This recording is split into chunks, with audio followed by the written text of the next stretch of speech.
Just like me, a lot of people value data in 2024. Of course, a lot of is happening this year and will be happening this year. And I love to talk this coming hour with you about data, about strategies in e-commerce. So I think it's right up that we start. Welcome, everyone. My name is Jeroen. I'm an e-commerce growth lead at Princess Sneakers. And here today, I have the honors of talking to you about strategies, data for e-commerce specifically.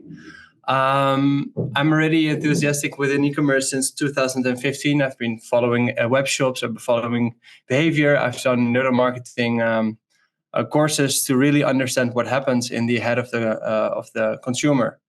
And you might think about what does that mean and what does that have to do with data?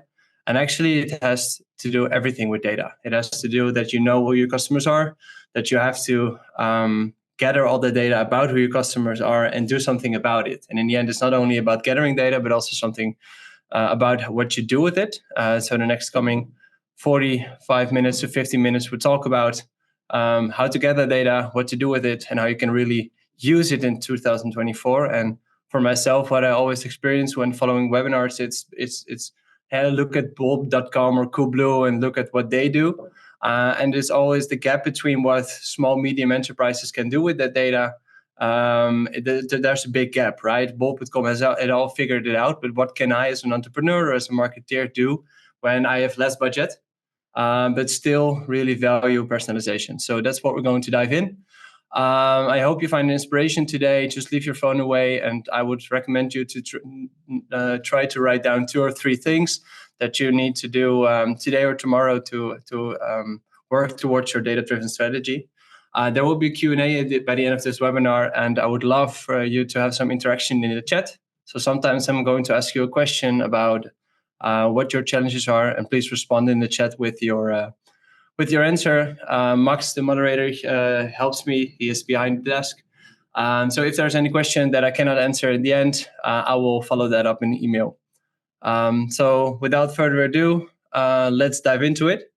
So I've done marketing marketing and data-driven strategies for a lot of different partners, like Sneaker District, like Siebel, Winparts, Vakantieveiling, Digitals, Subs, Boekwereld, Q, and Plankton, and many more. And all of these partners that I worked with and more in the past had data challenges. And 60% of those didn't have data at all or didn't use it at all once we started working with them. And 95% didn't do the right thing with it, because you can do a lot more with the data you currently have, and probably you don't even know that. And that's too bad, because since this year, data will not only become more important, but it will also be harder to gather. Because the most common mistake I see is that online companies don't see the value of the right infrastructure and the right data. And what happened here is that you don't need to be a data warehouse in order to use it, right? You can ask your partners, your customers, you can look at the infrastructure, you can look at the market, and you see a lot of data that you can actually use to enhance or improve your business. So you don't see the value of it until you realize you need it. And today I hope to close the gap between the data that you have and the things you can do with it, because you don't need a bulb.com or a Coolblue in order to use big data. You can use it today. So first off, I want to get to know each other. So please all open the chat in Zoom and let me know what your current job position is. So just to get to know each other, I will follow the chat. So put it in, and then I can see what your job position is.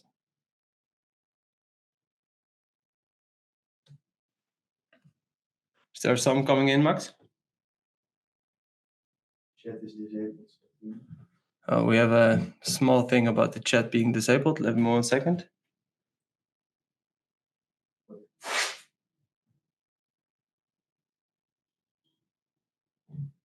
Q&A works. The Q&A works. So then I should open the Q&A. Yes, this works. So everyone open the Q&A. We'll do it like that. There's no worries. So we see an online marketer and a marketing agency. Ines, welcome. Good to have you. Tim's growth hacker, online marketeer, the head of marketing, Esme, Nice. We have a lot of growth hackers in here, probably some of Sprinter Sneakers as well. Thanks, guys, for showing in. E-commerce specialists. Ondernemer van Willis, welcome. Digital marketer at skincare, love it. Freelance paid media. So we have a lot of digital marketeers, eco-marketeers, sales leader in that, independent consultant. And that's lovely to see. So you see that everyone here has a marketing position, which is great, but marketeers have, it's becoming more difficult to become a marketeer. Not because you still need creative, you still need to be creative, but also data-driven work becomes harder, right? Because what we see in this webinar as well is that Google is banning cookies, Apple have done it for a long time, and to exactly know what you want to do and what you need to do with data becomes harder, and therefore I hope today to work a little bit towards that. So the next question I want to ask you is, what is your goal for 2024 for your company? So think about it. You already received an email yesterday, so hopefully you already thought about your goal. So if you would have to answer your goal in 2024 for a company, what would it be? Could be internationalization, could be something more with data. Blow me away. Gijs, make you happy? Well, Gijs, you're doing a great job, so thanks. To have better results, all right. Better and results are both. We can talk about what means better and what means results. So that's good. More profit, transaction and net revenue. Map the customer journey. Jorn, love it. The customer journey is often forgotten as a goal. The goal doesn't only have to be revenue; it can also be more relevancy. Create more targeted content. Love it, Julian. Good point. Also, relevancy is a key there, I think. Creating a rolling out strategy to increase sales. 20,000 people making happy with nice experiences, high conversion rate, better overview of hard and soft conversions. Love it. Gathering data on individual level to make profits for CRM. So you see a lot of different goals, and in the end, for all the goals, you need data because you need to be relevant there as well. Cool. The last question before we start, I want to. What is your biggest data challenge in 2024 to finalize? So what is a data challenge for you that limits or prevents you maybe from growth? Consent mode, noted, big part. It's not what we're going to discuss today, but I will give you a QR code you can scan, and the end of the February, you'll have all the answers. Picking up where the cookie is leaving off. Yeah, rip cookie. We're going to eat it this year. Third-party cookies. Find data more easily. Server-side gathering first-party data. Not enough online data. Is retargeting still an option? Retargeting still an option for 2024? Love the question by anonymous attendee. Server-side tracking, determining attribution through offline conversion tracking, consent mode. Right, so these are all pretty technical stuff.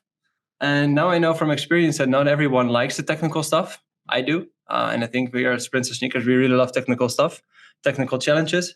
But a lot of entrepreneurs know that a lot changes, but have no actually idea what to do with it or how to start. And that's what I'm trying to do today and give you more insights about data, where to get it. And the server-side part, I will touch a bit, but another webinar will dive into that deeper. So then you might ask, it's fun to do this, right? But data gives you insights, because now I'm talking to you, and this data that you give me insights on how to do this webinar for.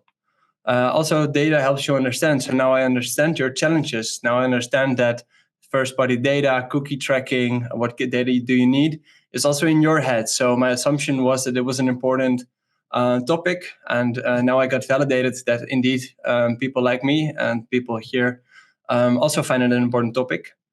And it also gives me direction, so I know exactly what I need to do now and what I need to tell you, but also how to follow up, because we cannot answer all these questions today, but I will get back to you on when we are going to answer these questions. Because we can only make valid decisions based on data. Otherwise, it's assumptions, and we all know that assumptions is the mother of all fuck-ups. So in my, I built an acronym, doing all things accurately could also be maybe a sexier term for data, to actually know you're doing the right things. So if you need to sell data internally, just say you want to do things very accurately and you might be able to get people along. So in the end, it's just what you do with it. And hopefully I can inspire a little bit here today about what to do with the data you already have, you might not have, but want to get, and maybe a dot on the horizon, what you want to do with it in the end. So in the end, there is a QR code, and the first 5 people to scan the QR code and send Stijn a message will get a 15-minute speed data wrap-up with me in the next coming weeks. So if you're really interested in what data can do for your business, and maybe if there's already chances or opportunities that you didn't leverage on, let me know by the QR code you can scan in the end of the presentation, and we'll get in touch with you. So let's finalize the world competition of kicking in open doors, because this is all what we already knew. But a little bit more theoretically is that decoding decisions is a research from Google, and actually they found out after 224 billion in ad spend, they have no idea what happens between the first interaction and the sale. So if data is on your roadmap and you really want to find out what happens in that messy middle, then I can tell you, you don't know. There's no way right now in this current data infrastructure that we know if a person finds you on TikTok, then you go via another device on Google, then you get an email on your mobile, then you see a billboard outside, your neighbor talks about the product, then you see another billboard, and then you finally convert via Google Shopping. There is no way to gather insights about what the value of each of these touch points are. But what Google says is we need to have more than 15 touch points in order of 17, I feel, touch points in order to let the person convert. So you're not going to get all the data inside, but you can have a good feeling about where certain people come from.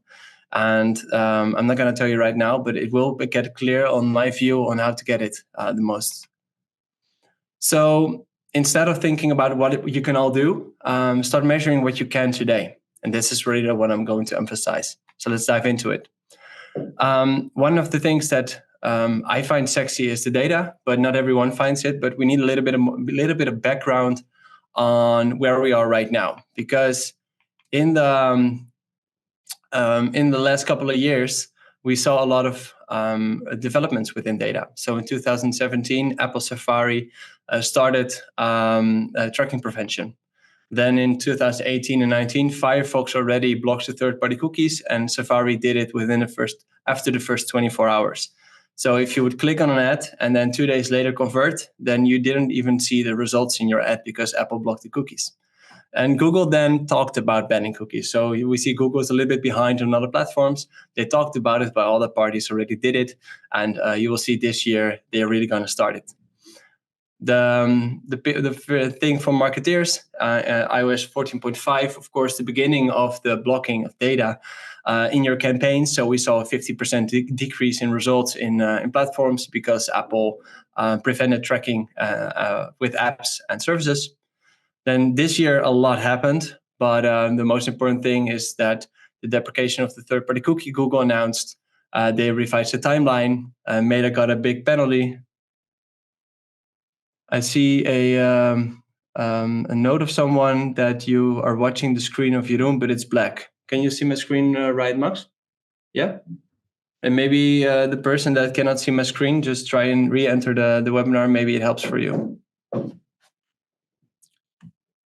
We can see it. Perfect. All right, let's continue. And if these questions just pop up, and we can fix it. So also Meta received a very high fine of 1.2 billion because they used the personal data and consumer data on the wrong base.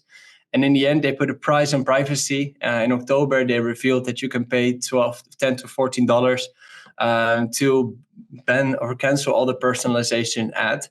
And if you don't pay for it, then Facebook is eligible to use it. Well, I don't think they can get away with it, but a lot of around data is happening right now, and we need to do something about it. But in 2024, this year, from Q2, Google will decrease the amount of a third-party cookie data with 1% per day. So by the end of Q2, in the beginning of Q3, we won't be able to gather data from our websites via third-party solutions. So pixels or other ways companies get data from your platform, we need to give it to the platforms themselves. And this is what we call first-party data. And if you want to learn more about it, we give a webinar next month, and I will give you the right QR code in a second. But does anyone really understand this? I mean, there's a lot of gibberish, a lot of platforms, a lot of updates. I don't. I have no idea what this all means. But I do know. I don't know what the details are, but I do know what it means. And it means that privacy becomes more important for people. That's why they're blocking off third-party cookies, because it's too much data for them to handle. If you're not prepared, you could lose 80% of your data insights, which is a lot if you don't go into this new. So GDPR, we lost 50%. Now we're going to lose 80% if we don't use first-party data. Cookies cannot identify people in a multi-device world. So what I just mentioned, right, with Google decoding decisions, you come first on Google Ads, then an email, then Google Meta Ads, then your neighbor, then a billboard, then a digital out of home, then again a Meta or Google conversion. Cookies cannot identify it, but AI might. So if we make sure our data setup is right, we have the right infrastructure, and we collect the data ourselves, we might be able in a couple of years, or maybe this year, AI figures out a way in order to match it all. And customer data platforms already do, and I will touch that more in a bit. So I already said, have more impact than a GDPR update. So we need to take data more seriously. That's one conclusion we can draw. Business need to start gathering the first-party data. And bonus points, server-side tracking improve the percentage of measured. And your mind has probably told me what to do already, and I ask you to hold on a little bit, because this is really important to get into it. So before I continue, I'm very curious, who knows what server-side tracking is and how to use it? And I have 3 answers. Please use the chat for it. So type 1 if you know what server-side tracking is and you already use it currently in your business. Type 2 if you know what server-side tracking is but don't use it currently. Type 3 if you have no idea what the hell I'm talking about, and probably you don't use it as well. So I'm very curious on the answers. I see a lot of 2s, a couple of 1s as well. Perfect.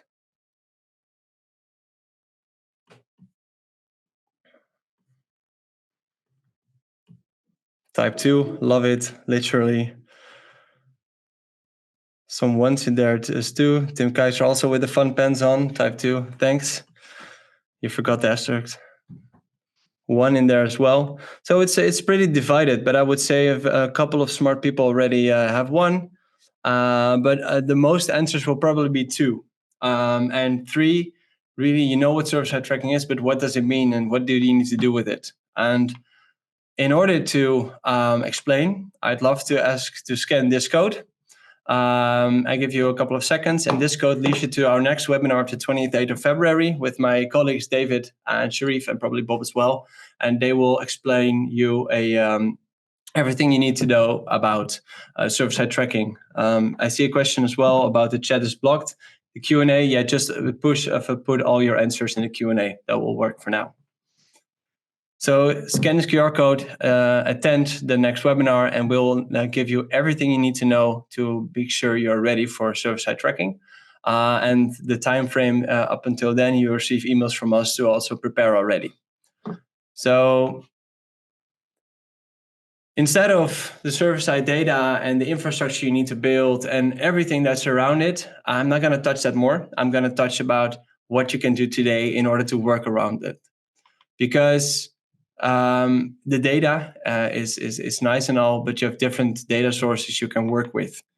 So the most common sources are your customer data, right? Who is my customer? What do they do? Behavior, how do they act? Are they shopping online or researching online, shopping offline? Or do they are they going to check different websites? How do they behave? What kind of product data do I have, right? Color, size, material, high seller, low seller, high margin, low margin, everything you need to think about.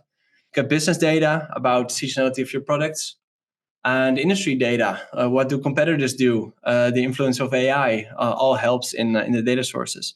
So these are, in my opinion, the five most important data points. And today we're going to talk about 3.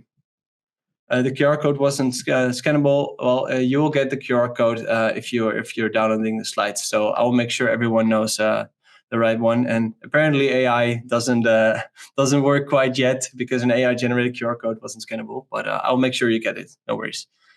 So consumer data, behavior, and product data we're going to talk about. So if we're looking at customer data, then questions that arise is, who is your customer? What do they love or what do they hate? How are they behaving? What are their challenges and needs? Do we really understand what our customer needs from us? Like we sell clothes, or we sell supplements, or we sell perfume. And it's nice that they bought it once and hopefully they come back. But what are their challenges? What are their behaviors? What are their needs? What do we actually know who we're dealing with? I mean, in a store, you can see how someone comes in, right? They have a smile and they're looking at your products and they ask you for help. But a customer online doesn't. You cannot see it. So you really need to know who they are.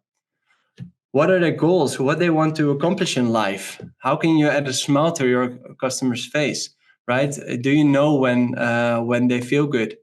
How can you help succeed in life? That's even more deep. How can you succeed people in life by selling supplements? Because you make them more healthy, therefore they go to the gym often. They become more self-secure. That means they get more value in their life, and maybe that helps to succeed. So your supplement actually helps them in the long run. Do you know if you do? And not more or less important, when do they need you? And the reason why I'm asking these questions is because you need to understand your customers. How can you do ads, run email marketing, tell them, give them information on your website if you don't know who they are? There is this matrix about emotional versus rational and low and high forms of information.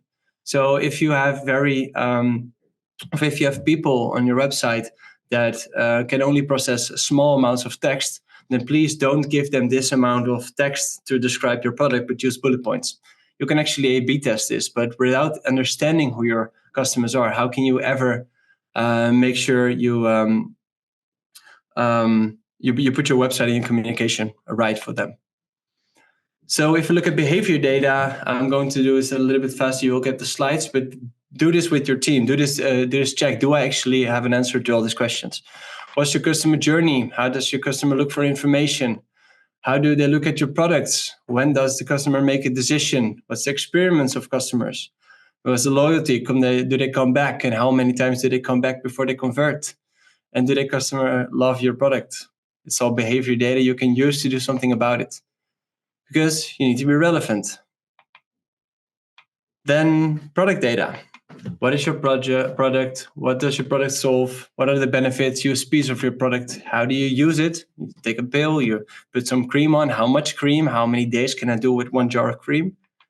What are the pros and also cons of your product? Just be transparent about it.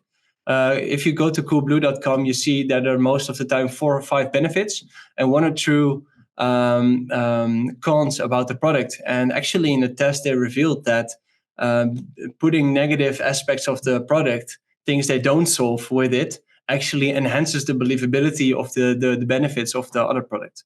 So telling what it's not for is equally or maybe more important than telling all the things that it's good for. Just be transparent about it.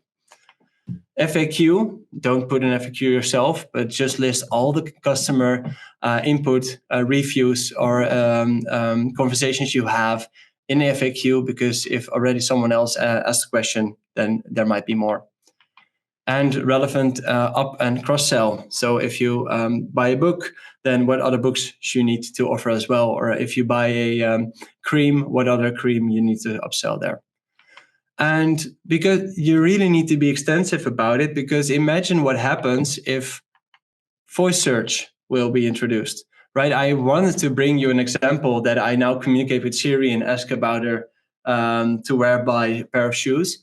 But imagine if in 1 year, or maybe this year or next year, I asked to Siri, give me Nike Air Max 1 shoes in size 42, color red, secondhand, then they will look for you. But it's a super long tail keyword, right? And if you don't have the information on your product page, AI is not going to find you.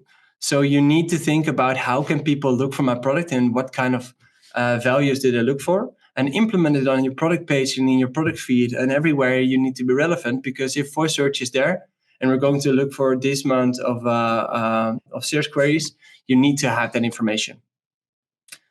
Lastly, offline data.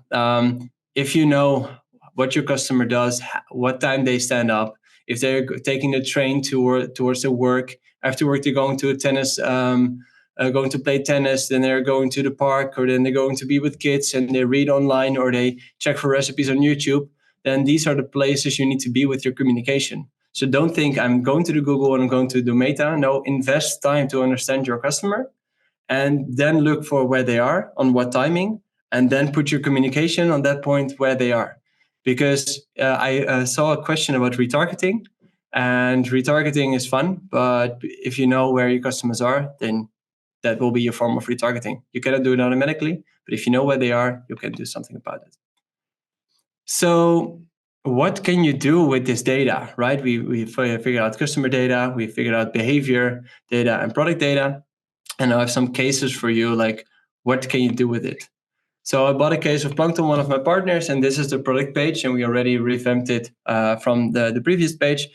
But we have a lot of customer research in here. We use reviews, of course, it's first-party data.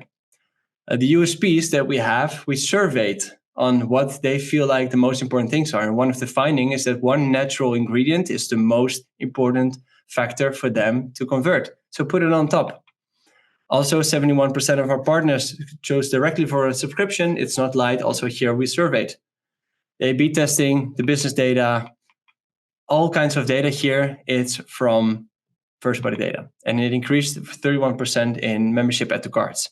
So to emphasize the fact why you need memberships is, for us, it's good because the lifetime value is higher. So the value of a membership is way higher than the value of a single purchase. But the way we communicate with them is all based on data. It's easy. You have it. Just ask your customer. It's also an example. The subscription is always the easiest and cheapest way to test it, and it's daily cancelable. So get away all the barriers to sale, because we know people feel like, oh no, I'm stuck with a subscription. Well, you're not. Tell them, because we found out that it's important for people. Winparts is also a partner. They sell car parts. And the hard part of selling car parts is you don't know when your car is broken or when the car of your customer will be broken.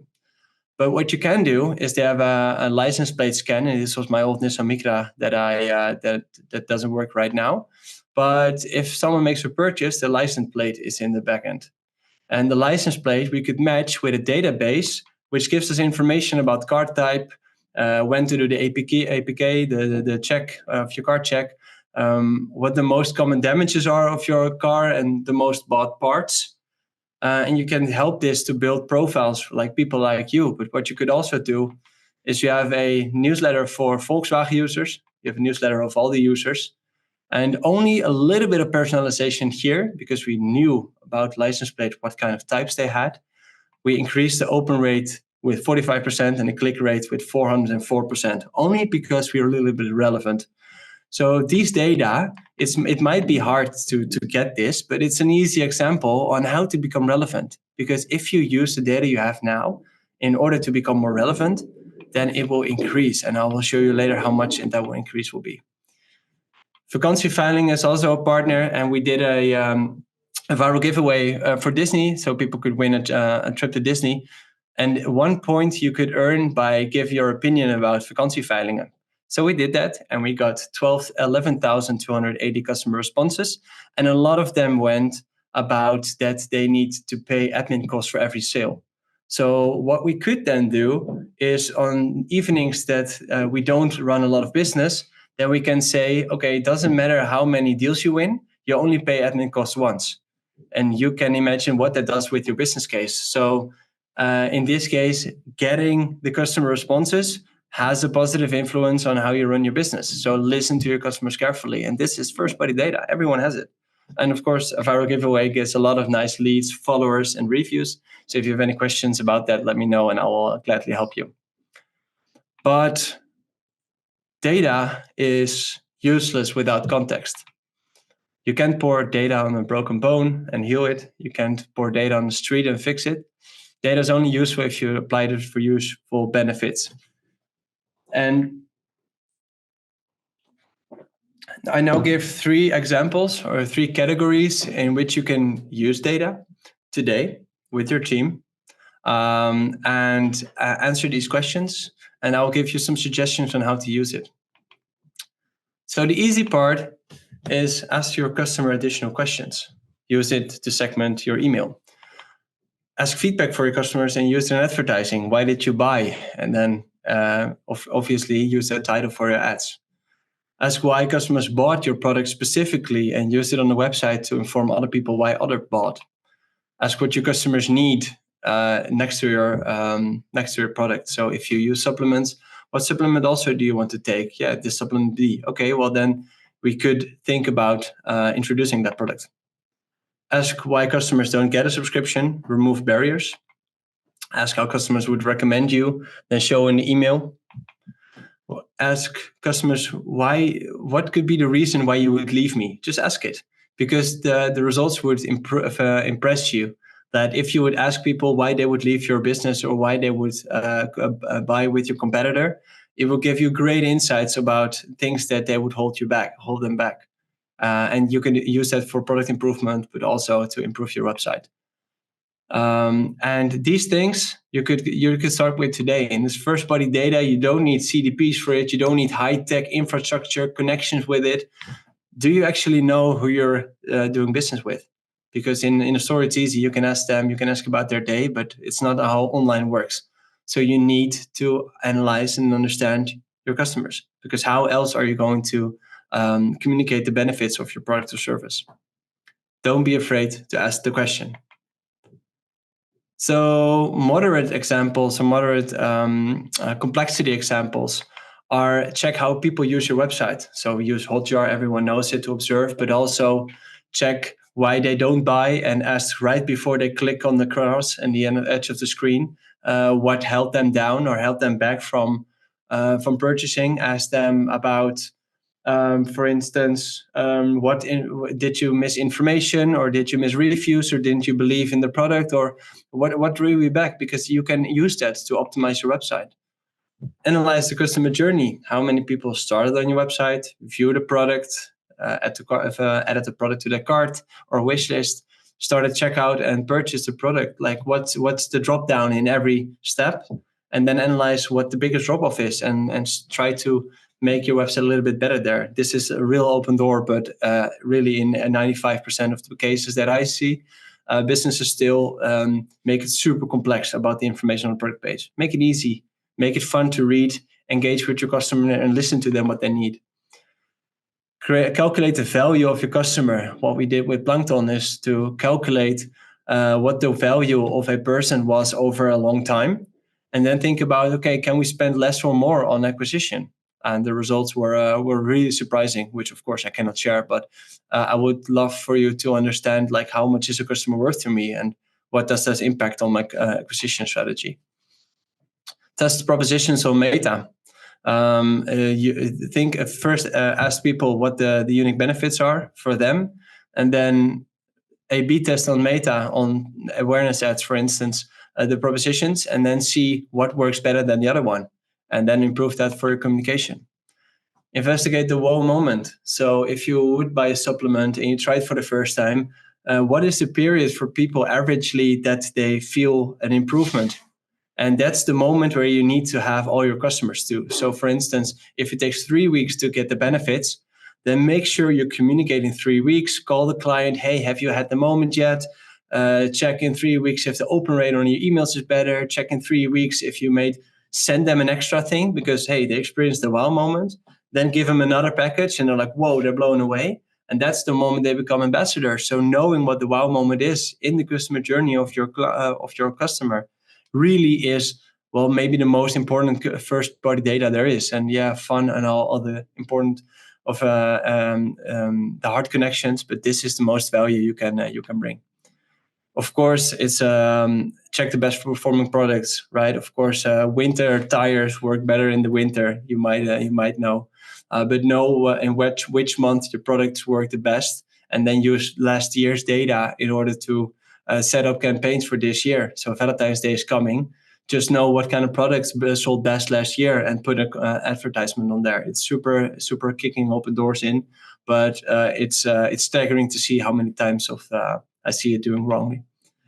And build segments based on product interest. So I had also talked about this internally. Like if you buy a certain piece of clothes, like a hat or a flannel or something else, give the person the tag in your CRM, like, hey, this one is interested in flannels. And when you have a new collection, make sure you put flannels on top. It's super easy, but the click rates will really go up significantly because you listen to your customer, you look at what they value, you look at what they are interested in, and putting them first will make sure they feel more relevant. So make sure you have the data. Don't do anything with it, building a super weird connections, but just think about it. Do I know how people get my website? Do I know everything about my products? Do I know when they experience benefits? And if you use that, it really could help you growing your business.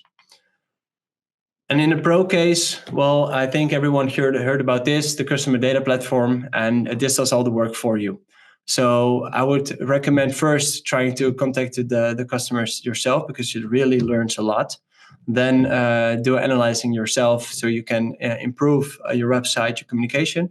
But in the end, this is the end game you want to play because this is with help of AI and machine learning. You put in all the data about demographics, personal, about how they behave, about what they like, about what they bought, about what devices they're on. They put it all inside, and then you can use the data to predict when people are going to buy. You can predict when people are looking to a competitor. You can predict if they need an email now, or you should put an awareness ad on Meta, or you should give them a card. The predictive modeling about AI is really going to be very big this year. And it brings that you communicate with your partners or your customers very personally. And this is going to be mind changing. And if you remember the customer behavior and product, like I just said, then this might be a nice example. It's really easy because it shouldn't be that hard, but it probably makes you think. So a customer orders Nike Air Max in the color red and size 42.5. So you already know. Nice. So you already know that this person probably needs 42.5. So if you have new shoes and not that size available, please don't show it. If they come on the website and you display new shoes or display shoes at all, if it's not 42.5, don't show it because they will be irritated if they click on the shoe they love and then see, oh, it's not in my size again. This happens to me a lot, and I really feel irritated, and I close the website immediately. But what if the customer comes back, checks the Nike page, the new collection, check the Jordan Airs, but the product is not in stock? What I just said. Well, you can do something with it, right? You can remove the products so they don't see it, but also you can still get the product if you know it's going to be in stock again, and then make sure you communicate that it will be in stock. So you give them the segment Nike because they love Nike. So new stock's always Nike at top. They love Air Max because they bought it. They love Jordan 1 lows because they're looking at it. And product specific, now you can send them a restock notification that it's there yet. Again, but also in all the communication on the ads on Meta, on the ads on Google, you now know that once they're looking for Nike, you want to increase the bid for this person. And you want to compete for the sale of this person because shoe stores, people have a love connection with a brand, not particularly with Sneaker District, Foot Locker, or JD Sports. I mean, I don't care where I buy my sneakers as long as it's Nike because I love the brand, right? So if I'm looking for Nike and I know from my e-commerce store that they would buy a lot of Nike, then I want to increase my bid for that person because it's very obvious they are going to buy because they're looking for the brand. So really think about how you can use this data, because there's a significant amount what you can do. One other example I would love to show you is someone watches a philosophy movie and the main actor X is in there. Then it's safe to say person loves philosophy. Well, if this is the first movie, you might ask their review if they love the movie, and if they love the movie, then probably they're interested. If they didn't love the movie, they're not interested. You can do both things with it. But interested in philosophy, how have they watched more movies? How many movies do they watch per month, and what do their friends watch? And in this case, you can build everyone that loved this movie and also watched another movie. Well, then there's a high probability that you would also love that other movie, right? So in this case, understanding that the experience of the person is this watching this movie and they really like it, then there's a big probability they will also like the other movie. And this is what Netflix has done, of course. But you can also do this with books, with clothes, with jewelry. Build those segments and learn about what your customer love, and also what customers like your customer love, because then you can predict them what they need to buy. Of course, you can also go a little bit further and ask on WhatsApp what they loved about the movie, and you can give them a recommendation about it later. So in this case, personalization is key. And I have a question for you. Can you answer in the chat or in the Q&A? I think the chat doesn't work still. Okay, so let's pick the Q&A. And let me know how much % of the consumers are more likely to purchase from brands that personalize. Let me know what you think. 10%, 15, 20, 21, 28, 35. It goes up, like you all discussed it. 47, TJ, 91, Jorg. That's a lot. Steven, 26, Ronald, 40, 65, 27, 90. It's really divided, right? It's nice to see. It's all right. So it's I've seen 95, I've seen 5, I've seen 25. In the end, it's 76%. So 76% of the people are more likely to purchase from brands that personalize. And I talked about this. Nike has a lot of clothes, a lot of shirts, shoes. If I only buy shoes at Nike, then please don't show me other things. Or maybe you can show other things with a segment in your email, things you also might like.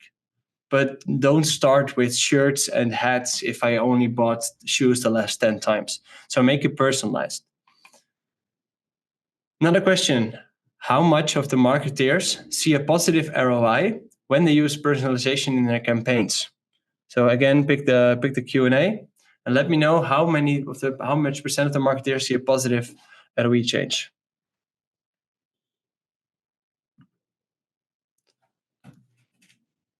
58, 76, 99, 80, 89, 85, 100. I expected an over 9,000 reaction, but if it's not, then I'll make it. 100%, 80%. Cool. So 90 of 89, yes, 89% of the people see a positive ROI, and it's measured by Adobe. The link is in the bottom left, so you can see why of how Adobe checked this data. So we see that 76 or 67% is more likely to buy from brands that personalized, and will only grow with next generations, because this is with millennials, and then Gen Y, I guess, or Alpha comes next. They are raised with digitalization. So they got raised with iPhones, MacBooks, tablets. They will even higher evaluate the personalization here. So next question, how much % of the customers expect brands to understand their wants and needs? So how much % of the customers expect, and the emphasis on expect, brands to understand what they want and need? I see 80 and 80, 85. So this is perceived a little bit higher. That's already good. 93, 76.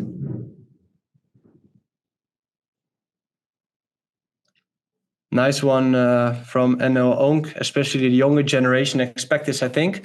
Already millennials more than 50%. But it will increase definitely. So what we see also at Salesforce it's in the bottom left here again, often customers expect brands to understand their wants and needs. And this is why I didn't want to talk about today about the big infrastructure connections and high data and blah, blah, blah, blah, because it's a far from my bed show, if that also is the same in English as it is in the Netherlands. But that's why I start with understand your customers, because 66% of the customers expect brands to understand their wants and needs. So, a question for you, and question what I would love to let you think about after this session is: do I know my customers? Do I know what they want and need? Or am I just selling my product in the hope that they like it? Because I will tell you, if you keep thinking like that, if you keep thinking about what you do and what you have and what you offer and what you value, you will lose it. And it won't take you a couple of years to find out. So I urge you to start today and to really understand what your customer expects. I would love to see you that you call 5 customers per week, just random, call them and ask about what are you doing? What do you like? What do you love? What do you love? How do you love my brand? What do you think about? And engaging with your customers will give you a very good understanding about what they want and need, because 66% values it. It will only increase. Well, this one I will just do it rapidly because otherwise we're here tomorrow. How much percent of the customers will share personal data in exchange for deal and offers? There's always this feel about privacy versus value, right? I give away my data in order so I can get back some value. The bonus card from the Albert Heijn is a very good example. That Albert Heijn knows exactly what you're buying. Sometimes you could have perceived as scared because they know exactly what you do, but you get very personalized offers, right? So we give a little bit of data away and then we can get it back. And 80%, if I remember correctly, yes, 80% value this. So ask people how much they read. Ask people how many times in a year they buy new shoes. Just ask them. Because if you know that they buy 3 new pairs a year, you don't have to send a newsletter every week because they will opt out. You can then use that information to think about, okay, so when are the moments people buy new shoes? Is it in the spring, in the summer, for a holiday, in the end of the year because you get cold feet? These could be the 3 moments that people want to get new shoes. And don't bother them every week with newsletter of shoes brands they don't like. And this one I posted on LinkedIn yesterday. How much percent of the high growing companies are shifting towards first party data for their personalization strategies? I'm very curious what you think. So let's move to the Q&A again. And let me know how much percent of this high growing companies shift towards first party data. See 7%. I'm not sure. Let me check. It's 95, 76, 7, 8, 74, 100. It should be 100, South Park Digital. It really should. Thankfully, it's not. So marketers still have a job. Because if it would be 100, then a lot of things for us it's not there anymore. But I think it's very, very, very important. So study of, I think it was 61%. So 61% of high growing companies are shifting towards first party data. And what I want you to understand or realize is if you don't do this, then you're behind, and it's not a statistic, but then you're behind 61% of the companies. So that's going to be a very big threat, right? And hopefully I showed you today that first party data is not a something that's out of reach. It's just that you are going to talk to your customers. You're going to analyze what they do, what they like, what they love and don't love, what they perceive as valued via experiments or A/B tests, and what brings a smile on your customer's face. Because if you know that and you just ask them, you can use that for the personalization strategy. And well, there's still room for your competitive edge in order to improve here. So what I want you to remember is that in a world where personalization becomes more important, gathering data becomes also more challenging. Knowing that cookies will be gone, right? We're going to talk about this in our next webinar, the 28th of February. You will get an invite for that. But gathering the data from your website becomes more challenging. But calling your customer was as easy as yesterday to today. say even easier than a couple of years back, because nowadays everyone has unlimited minutes on their phone contract. So just keep calling your customers and ask them the questions about what moves them, because that's the most important and valuable information you can get of your customers to start personalization. Because big tech giants already incorporate their data in their day-to-day operations. If you want to stand out, you got to use what you currently have, invest time and resources, and gain more insight. Because this is the year to become more data-driven, and it doesn't have to be difficult. You just have to start with the easy list. And if you didn't write the easy list down, I will send you an email after this webinar with a survey about how I've done it, and if you think there's any feedback. And if you give me the feedback, then there will be a link for you to download so you can have these slides and start working with your team tomorrow to really understand your business case. But I have to say, do it privacy compliant. I put a star because this is something that I don't have experience with the legislation part, but really look forward to the privacy guidelines and make sure you gather the data validly. So also in the next webinar, we'll dive in it a little bit more, but it's something that needs to be said. So to round it up and to move towards to the Q&A, I see already a couple of questions coming in. So I will check whether I can answer some, and otherwise I'll make sure to ask them time as well. And out of 5 companies, we'll get a 5-minute, 15-minute data power session if you scan a QR code. It will lead you to a WhatsApp link to Stijn.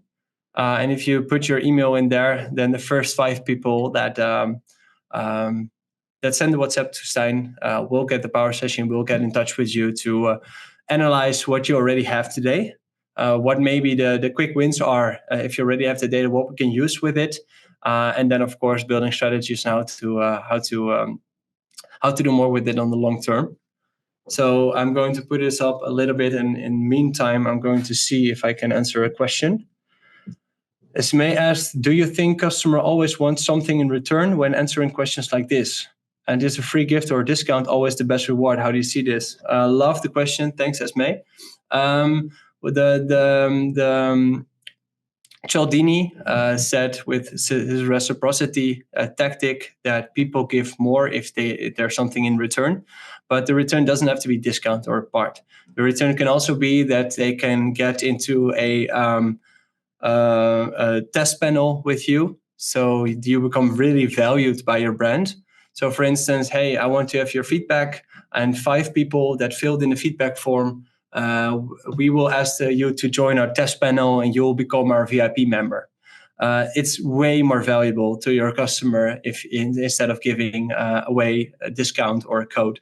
So for the mass, it's easy. But then also the value of, hey, I want my discount code and I'm just going to fill in. It probably will be less honest than telling them they can be part of the community, part of the organization. And that's really making sure that people become loyal. So it's not the best way to offer free gift or discount. Definitely not. Try to build a valuable relationship with your customer and then see what that brings you. I hope your question is hereby answered. Mike asks, is there a customer question survey example? I think there's thousands. If you ask ChatGPT about 10 questions you can ask your customer, then it's already there. If you would love to talk about it, ask me a question on LinkedIn and we can dive right in. But just ask them how they feel. It's maybe a little bit less interesting for a business case, but ask them why they bought with you. And maybe ask 1 or 2 or 3 questions and keep it base. And really think about, what do I need to know of my customer? And I'm going to only ask that question, because then you will get a way better response instead of giving them a whole survey. So keep it honest, keep it clean, and just track what you really want to know. What happens with your attribution with server-side tracking? Well, what we've seen is that it could potentially increase your country of attribution with 50%. So we've done it with, I think, 31 parties already, what I've seen. And the average between Meta, for instance, browser side versus server side, is a really big difference. The only thing you really have to beware of is that Meta attributes not only on click conversions, but also on view conversions. And with server-side tracking, Meta also targets all the view conversions. So I would recommend in your awareness, include that. But when you retarget your customers, exclude the one-day view, because Meta will get all the conversion data, and it might not be the right attribution there. So make sure you not only focus on click. I think this slide is there. So with 3 minutes to go, I would love to thank you for today, and let's connect. So you can also scan the QR code and connect to me on LinkedIn if there's anything I can do for you, or you want to talk about data or grab a coffee or a beer. Please feel free. I can invite you in Spencer Sneaker's office, and we can talk about it. Of course, we try to help as many companies as we can that make a good impact on the world. So if you're an impact-driven brand and you want to do more with data, let me know, and also we can find out if we can help each other a little bit more in the future. I think we have 3 minutes, so we might be able to get a couple of questions in. Can you combine shop data first party with ad data? Yeah, so customer data platforms do this, right? So a customer data platform, I'm checking if I can get back. It's probably, sorry for the stroboscope. So what you do here is you enter shop data, but also engagement data and on-site behavioral data. You put that in, and the ad data with the API, the CDP connects with Meta. So there's an exchange of data there, and therefore you can combine it. And what we see, first-party data is what you added yourself, and second-party data will also be a thing that we're going to look at in 2024. More about that in our next webinar. But you can then exchange your first-party data with another party of first-party data, and you can enhance each other's data. So you don't know if it's Jeroen at spencersneakers.com and Jeroen at spencersneakers.com, but it's hashed. So the people don't know it. But if they know I like red and they know I like shoes, then they can combine their profile to, hey, Jeroen loves red shoes. So you can do a lot more with second-party data there. And CDP for your South Park Digital is a way to get closer to that truth. But remember the messy middle of Google, because even Google doesn't know. So it's utopia to know for sure that that you can explain everything that happens. Hopefully I answered that question. You have a golden tip to begin. Definitely call a client today. So check your most loyal customers, check in your CRM now, filter on the amount of people that have bought the most, and call them. Just call them from a perspective of, hey, you are one of my most loyal customers. I would love to thank you for that. What do you think about our website, or would you love to help me, or why did you buy with us? Not everyone loves it, but what I've seen in the results is that these kinds of interactions make customers valuable. On a birthday parties, they're going to say, hey, I bought with this sneaker shop 10 times, and now they called me, and wow, I really love them because they really listen to my feedback. It will make your customer an ambassador. And the more ambassadors you have, the less you need to spend on ads, because they will do the work for you. It's the best influencer / referral tactic that I have. So just start calling one customer today, and let me know what you think about it.